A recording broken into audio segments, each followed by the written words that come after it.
So in the last video, I mentioned that I was going to talk about more ways that intuitives experience intuition. And I think it's perfect. Let's dive into that today. And if it's your first time here or you've been with me for a little while, but you haven't subscribed yet, please do. It helps the channel, helps me keep putting more of these out, and it helps you because that's why I'm here.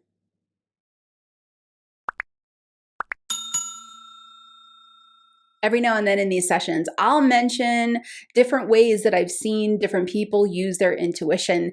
And I hinted to it last session when we were talking about what it really means to see intuitively.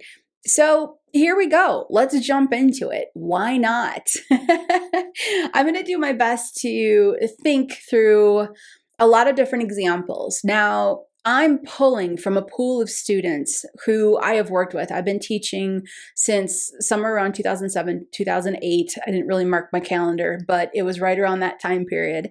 I've been teaching people how to open up their intuition and teaching the Sage Method course. And I have had thousands and thousands of graduates at this point, which the benefit to me for that is that I really get to explore how intuition works for so many different people, which is what helps me to continue to teach everyone how to access their intuition. So one of the things that I love about my job is when I come across really unique ways that people have found that their intuition works. So I'll share some of those with you today, but I want to tell you what my hope is, right? Because I feel like I always have a motive in these. And if you've been with me long enough, you know what that motive is.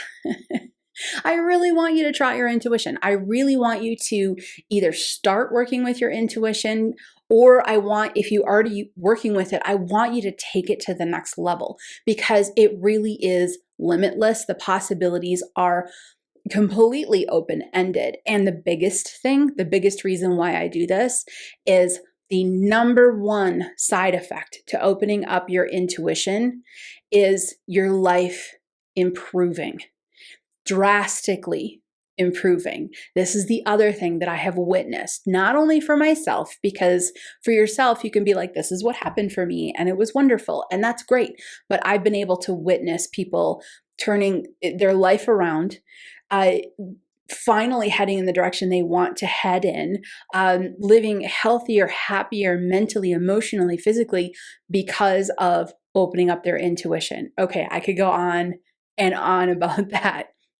Let's get to the subject. Everyone's intuition is different. I'm sure you've heard me say that if you've been following me. We are all wired in really cool ways. So the two things I want you to take away from this is, number one, you're wired differently than anyone else is. So find the enjoyment in discovering how that wiring works for you through your intuition. The other thing is I want you to walk away from this session or, just go on to do the next thing you're doing for the day with the thought process that your intuition can show up in a way that you would never have expected. By listening to these examples, I want you to say, wow, if that happened for that person, I wonder how it would happen for me. If I can get you into that space of wondering, your intuition can bust through the doors and start communicating with you. All right, we're going to go with a few of my favorites. Now, I teach both psychic and mediumship, and I have seen people in both realms have different experiences. It was not last session, but the session before, I believe, I talked a little bit about some different mediumship techniques that some of my students have used. So let's start with some psychic ones. I had a student, he was just the nicest guy on the planet. He was just a kind soul. And he was, his personality wasn't very invasive. He wasn't very pushy, but he was really present with you when he was with you. So keep that in mind because intuition tends to be connected to our personality. When I worked with him, he was struggling. We tried a bunch of different things. And the thing that worked for him, the technique that took his intuition off the charts for him, was he would get a visual. Just one visual. And then it wouldn't do anything. It would just sit there. He'd have some understanding behind it, but it just kind of froze. He couldn't take it anywhere. So what we figured out working together was that if he imagined himself diving into the middle of that visual, and then what would happen? And he tried it and it opened up to the next thing. And he would dive into that and it opened up into the next thing. Literally, if this man saw a field of flowers and then was just standing there being like, well, I know I'm outside and that's part of this reasoning behind the information that's coming through intuitively, but this is it. Then he would dive into the grass, into the flowers, and it would open up to a new location or a new visual. Perhaps he would dive in and all of a sudden he saw a giant vase. And then he would dive into the vase and then he would see something else.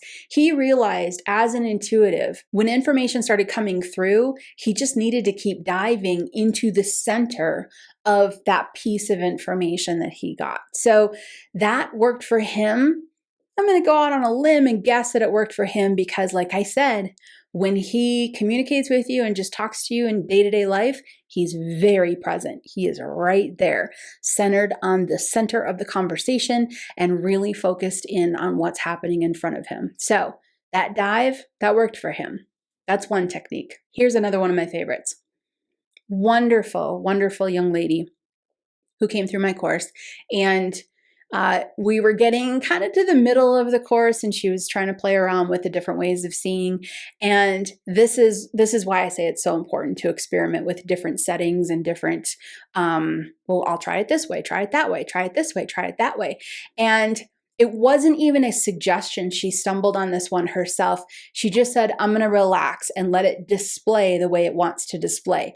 Turns out the display, the creation, the creative, like everything about her is she has a skill and an art to being able to create displays and create art and create a presentation. That's kind of how she's wired.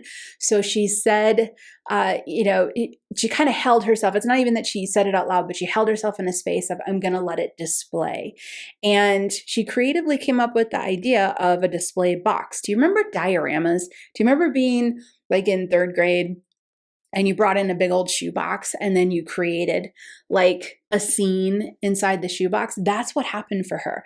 And this was so long ago. I don't remember if it just showed up for her or if she tried it and it worked, but whatever it was, she happened to be reading for me.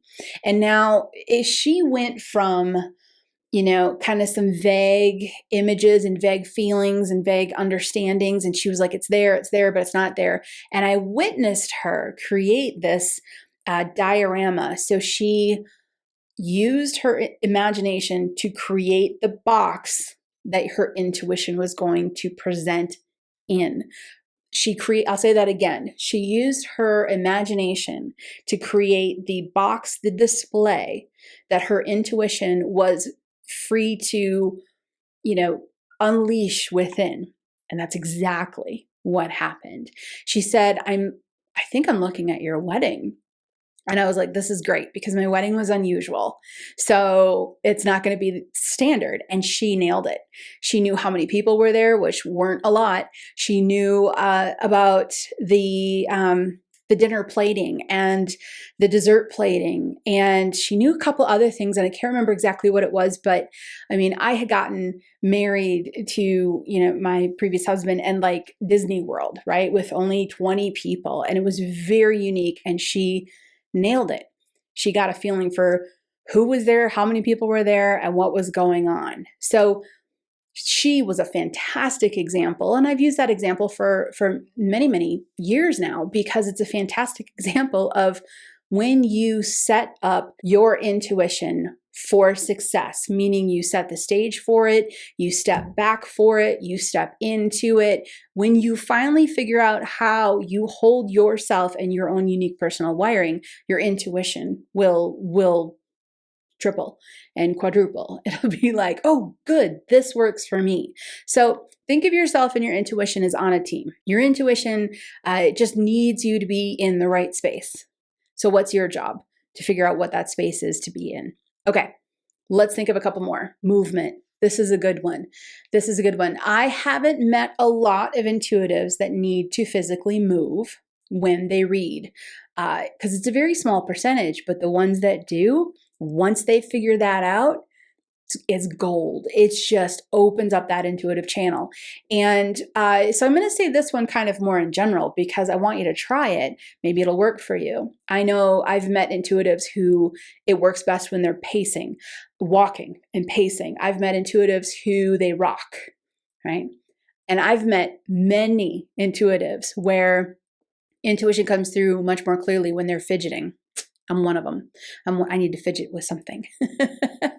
So if you're a fidgeter, you're not alone. But movement, there's a lot of people that will just randomly draw on a piece of paper with a pen. Nothing even, it's not even automatic writing. It's just that movement. It's just that movement. So try movement. That might help for you as well. Oh, here's a fun one. In the master course, in the 7-week Sage Method course, there is a bunch of different exercises so you can do exactly what we're talking about today, which is try this, try this, try this, try this.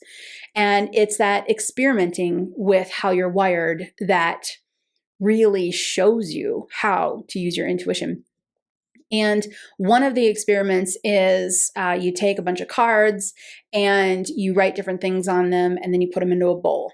And you pick them out and you intuitively pick up the information on what you've written on that card. So it's 20 cards, and you pick up one at a time, and you either got it or you didn't, right?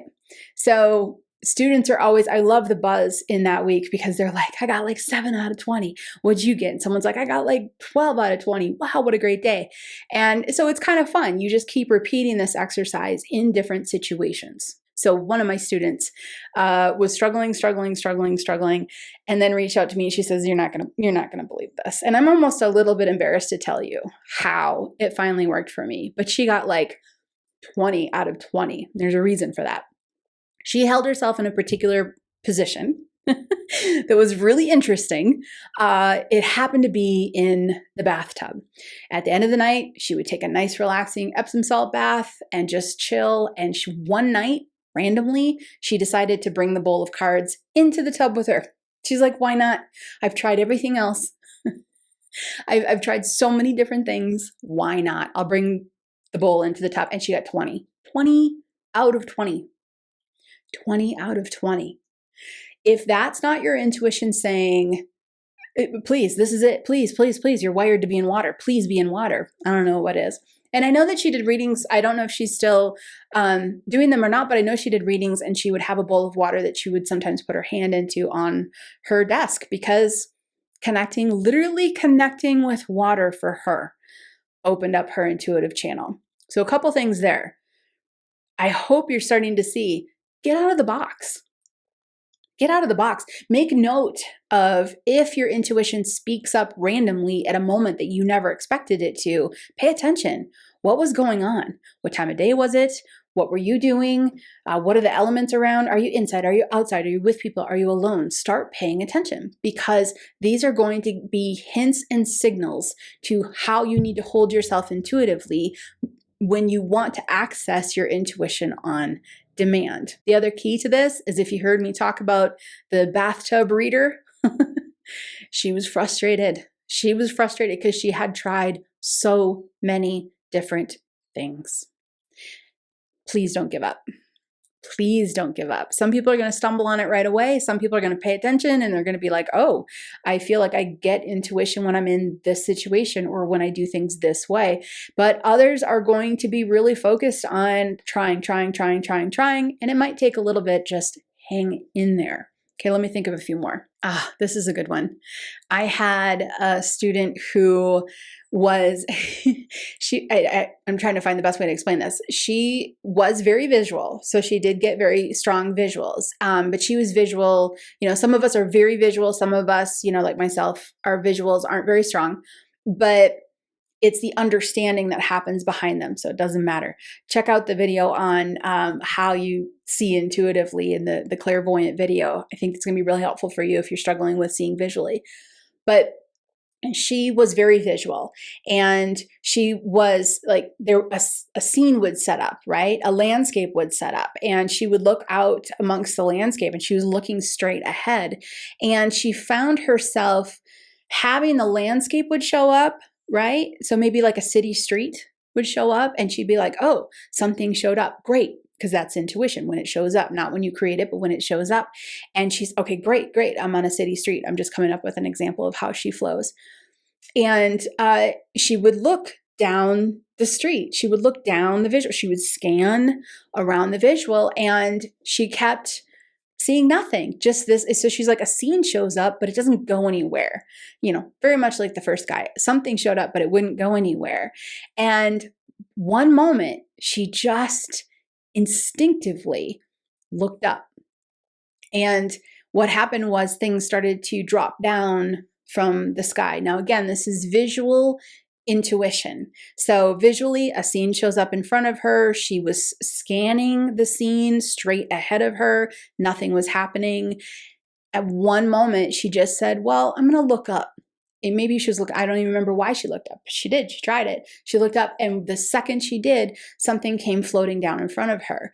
And then something else came floating down in front of her, and something else came floating down in front of her. So turns out her intuition sets the stage by laying out a scene, but the information comes down in front of her. So she needs to look up. So the scene needs to get set, and then she needs to look up to receive more information on the scene.